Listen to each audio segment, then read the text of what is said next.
Cerita diawali oleh sekelompok anak-anak yang memiliki ambisi besar untuk menjadi hunter yang kuat, sehingga bisa menjelajahi seluruh dungeon untuk mendapatkan kejayaan. Pada suatu masa, kita ditunjukkan kepada seorang pria menggunakan jubah misterius yang sedang berjalan di tengah kota, sambil menjelaskan bahwa ibu kota merupakan tempat berkumpulnya hunter kelas atas. Hal ini dinilai melalui penyerbuan dungeon di seluruh negeri. Nah, hasil dari berburu monster di dalam dungeon, biasanya hunter akan mendapatkan benda pusaka ataupun item drop lainnya. Bisa berupa item kelas rendah sampai ke item kelas yang paling tinggi.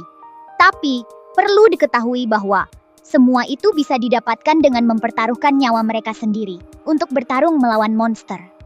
Di sebuah bar, kebetulan sekali sebuah parti pahlawan terkuat sedang mengadakan perekrutan calon anggota baru. Sambil mengantri di depan pintu masuk, pria berkerudung ini disapa oleh perempuan yang ingin mengajaknya menjadi anggota parti yang sama.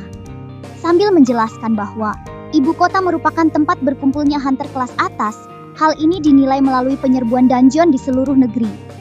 Perempuan ini bernama Ruda Runebeck, hunter kelas 3. Akhirnya mereka pun berkenalan. Ternyata nama pria berkerudung ini adalah Cry Andre. Ruda pun bercerita bahwa dia ingin sekali menyelesaikan dungeon Serigala Putih, tetapi kemampuannya belum cukup kuat. Makanya, ia bertujuan untuk bergabung dengan parti terkuat ini agar bisa menyelesaikannya. Namun ketika mereka mengobrol, ada seorang laki-laki yang menyela pembicaraan mereka berdua dan merendahkan kemampuan Ruda, karena menurutnya ini bukan tempat untuk seorang amatir sepertinya. Yaelah, bapak-bapak jelek, kagak punya kaca apa di rumah? Udah biarkan saja, entar dia juga kaget dah. Dengan muka yang kesal, Ruda langsung marah karena dia disebut seorang amatiran. Lantas adu mulut pun terjadi hingga membuat ketika suasana semakin memanas, Ruda pun mengeluarkan pedangnya dan bersiap bertarung. Namun dari kejauhan, seorang petugas keamanan ibu kota meniup peluit dan datang menghampiri mereka agar mereka menghentikan pertarungan itu. Karena takut tidak diizinkan mengikuti perekrutan calon parti baru ini, akhirnya mereka pun berhenti. Di dalam gedung, kita diperlihatkan begitu banyak hunter yang sedang mengikuti proses registrasi. Karena ini pertama kali bagi Ruda, dia merasa sangat canggung dan berpikir ini akan sangat melelahkan. Ruda pun menanyakan apakah Cry juga sama. Cry pun menjawab bahwa dia sudah kesini selama 5 kali. 僕は5回目かな。そんなに？なんかごめんなさい。 What? Cry kok bisa 5 kali, bos? Apa dia nggak lulus-lulus, bos? Kunyuk, bawel banget dah, tonton aja sampai selesai. Ruda pun terkejut dan meminta maaf karena beranggapan Cry seorang pemula sama sepertinya. Di dalam hati, Cry bergumam bahwa menjadi hunter memanglah bergantung dengan skill yang dikuasai. Orang yang berbakat akan cepat terkenal menurutnya. Lalu Ruda pun memperhatikan kelompok parti yang menggunakan seragam yang elit, lalu menanyakan informasi perihal mereka kepada Cry.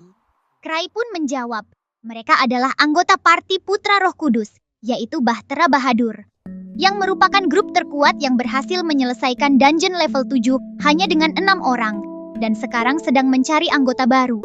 Cry pun memberitahu bahwa pemimpin parti itu bernama Ark Rodin. Ketika Cry menjelaskan, pria bernama Greg ini muncul lagi dengan sombong.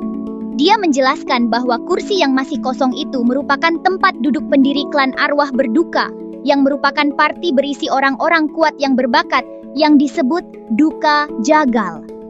才能にあふれた彼らは帝都有数のパーティーとしてその名を轟かせている。正式名称はストレンジグリーフ。 Belum selesai memberikan penjelasan, tiba-tiba ada seorang pria berambut merah yang memprovokasi. Pria ini menanyakan, di mana parti Duka Jagal yang katanya kelompok hunter terkuat. Dengan lantang pria ini menyebut dirinya akan menjadi hunter terkuat dan bergabung dengan mereka. 雑魚に用はねえ。トップが出るって聞いたからわざわざこんなところまで来てやったんだ。俺はいずれ最強のハンターになる男だ。 Emang gak bahaya, tah? Ntar juga kicep. Ketika si rambut merah mengoceh panjang lebar, ada seorang gadis yang maju ke hadapannya karena merasa tidak terima dengan apa yang dikatakannya. Temannya mencoba melerai dengan berkata, abaikan saja orang bodoh itu. Namun perempuan ini tetap kekeh untuk menghukum pria ini. Akhirnya, para peserta lain menyiapkan arena untuk mereka dengan menarik kursi dan meja agar arena pertarungan lebih luas. Mereka berdua pun mengambil ancang-acang dan bersiap untuk bertarung.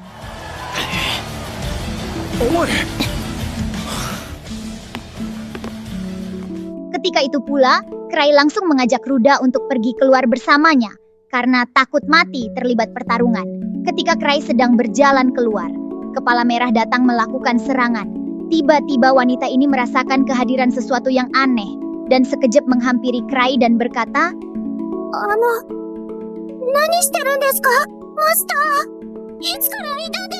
Wah, ternyata Cry adalah master dari klan arwah berduka yang legendaris itu. Semua orang terkejut melihatnya, termasuk Ruda dan Greg yang mengobrol bersamanya. Ternyata Cry adalah hunter yang paling menonjol dan berbakat di ibu kota Zebrudia. Nah, ini di MC kita kali ini. Seseorang yang bisa mengubah persahabatan masa kecil menjadi party hunter legendaris. Kisahnya penuh dengan kejayaan dan penderitaan. Emang iya bos, jadi gak sabar nonton nih. Sabar dong ulet keket ini mau cerita.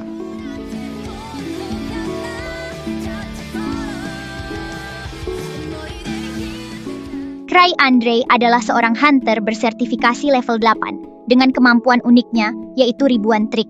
Kembali ke masa lalu, diceritakan awal mula mereka membentuk party. Mulai dari meninggalkan ibu kota kekaisaran sebagai seorang newbie, mereka menyelesaikan dungeon pemula satu persatu. Saat itu Cry sedang di dalam dungeon dan tiba-tiba Cry diserang oleh monster dari belakang dan temannya langsung menebas monster itu hingga kau. Temannya langsung memuji Cry karena sangat berani menjadi umpan, padahal menurut Cry dia sama sekali tidak menyadarinya dan merasa telah tertolong. Tetapi Cry tidak terlalu ingin membahasnya karena dia sangat senang memiliki teman yang memiliki mimpi yang sama, yaitu menjadi hunter yang kuat. Tapi hal ini tetap menjadi tantangan yang berbeda bagi Cry karena bakat yang mereka punya sangat berbeda. Menurut Cry dibanding 5 temannya yang berbakat, Cry hanyalah orang biasa dan merasa akan terus menjadi beban ke depannya. Akhirnya, ia memutuskan untuk keluar dari party itu. Karena ini adalah keputusan yang terbaik menurut Cry, namun anggota party yang lain mengatakan hal yang berbeda. Malah Cry ditunjuk menjadi ketua party. Anggota party yang lain setuju, yang ada malah sangat senang jika Cry yang menjadi ketua party.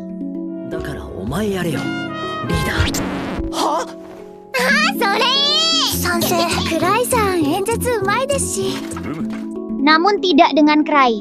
Mendengar hal ini, Cry mukanya berasa seperti sedang menahan berak ya guys. Cry malah terdiam. Padahal niatnya ingin cepat-cepat pensiun dari dunia hunter, tapi nasi sudah menjadi bubur ya. Gimana dong? Mau tidak mau Cry harus menjalaninya. Scene menunjukkan ketika Cry telah duduk di kursinya dan si Ark pun menghampiri untuk menyapanya. Namun dihalangi oleh Tino. Ark pun memuji Cry. Ark menganggap Cry sedang menyamar di antara peserta untuk menilai langsung kemampuan peserta. Tapi hal ini dibantah oleh Cry karena sebenarnya Cry itu kesiangan akibat main ML sampai subuh. Jadinya begitu deh.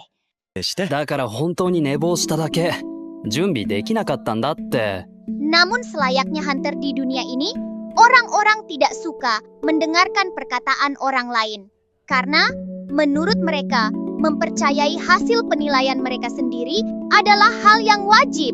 Jadi, orang-orang terus salah paham terhadap Cry. Karena kesal, perkataan Cry tidak didengarkan. Akhirnya gadis ini menyela Ark.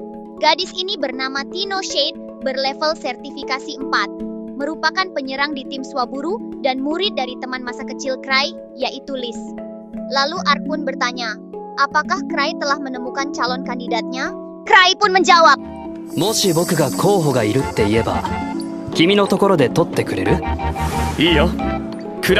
ketika Cry sedang berbicara, pria berambut merah bernama Gilbert si pedang biram penyucian ini terus-terusan mengeluh tentang party palsu dan mengatakan bahwa Cry harus berhenti menundukkan kepalanya.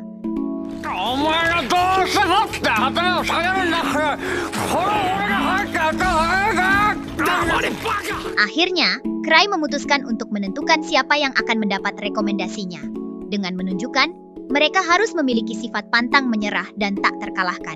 Lalu, Cry menambahkan sedikit sombong dengan mengatakan bahwa dirinya tidak pernah kalah dalam penyerangan dungeon. Padahal aslinya Cry gak pernah bertarung sama sekali, hahaha. ちなみに僕はハンターになってこの方負けたことはない。 Dan tanpa basa-basi, Cry akhirnya mencabut sebuah relik berupa cincin dari tangannya. Lalu mengatakan, siapapun yang bisa mendapatkan cincin ini akan dia rekomendasikan pada parti Bahtera Bahadur. Syah! Sontak! Mereka langsung berteriak antusias. Cry pun langsung melemparkan cincinnya ke dalam kerumunan. Si Gilbert berusaha menangkapnya. Tiba-tiba, Tino ikut melompat dan langsung menendang tepat di wajah Gilbert sampai si Gilbert pingsan. Seketika Tino langsung berteriak, "Kemana perginya cincin itu?" Cincin itu menggelinding di antara kaki para hunter. Sontak saja, mereka langsung berkerumun untuk mendapatkannya. Cry pun berpamitan untuk langsung pulang. Namun, terjadilah keributan di mana-mana yang mengakibatkan ledakan tak terelakkan di dalam gedung. Aduh, Cry ada-ada aja yang gak mau susah, tapi malah ngebuat gedung pertemuan menjadi ambruk, guys. Berita itu pun sampai masuk koran. Ark pun disuruh bertanggung jawab atas masalah ini dan diminta untuk menemui Tuan Gark. Tiba-tiba suara teriakan terdengar.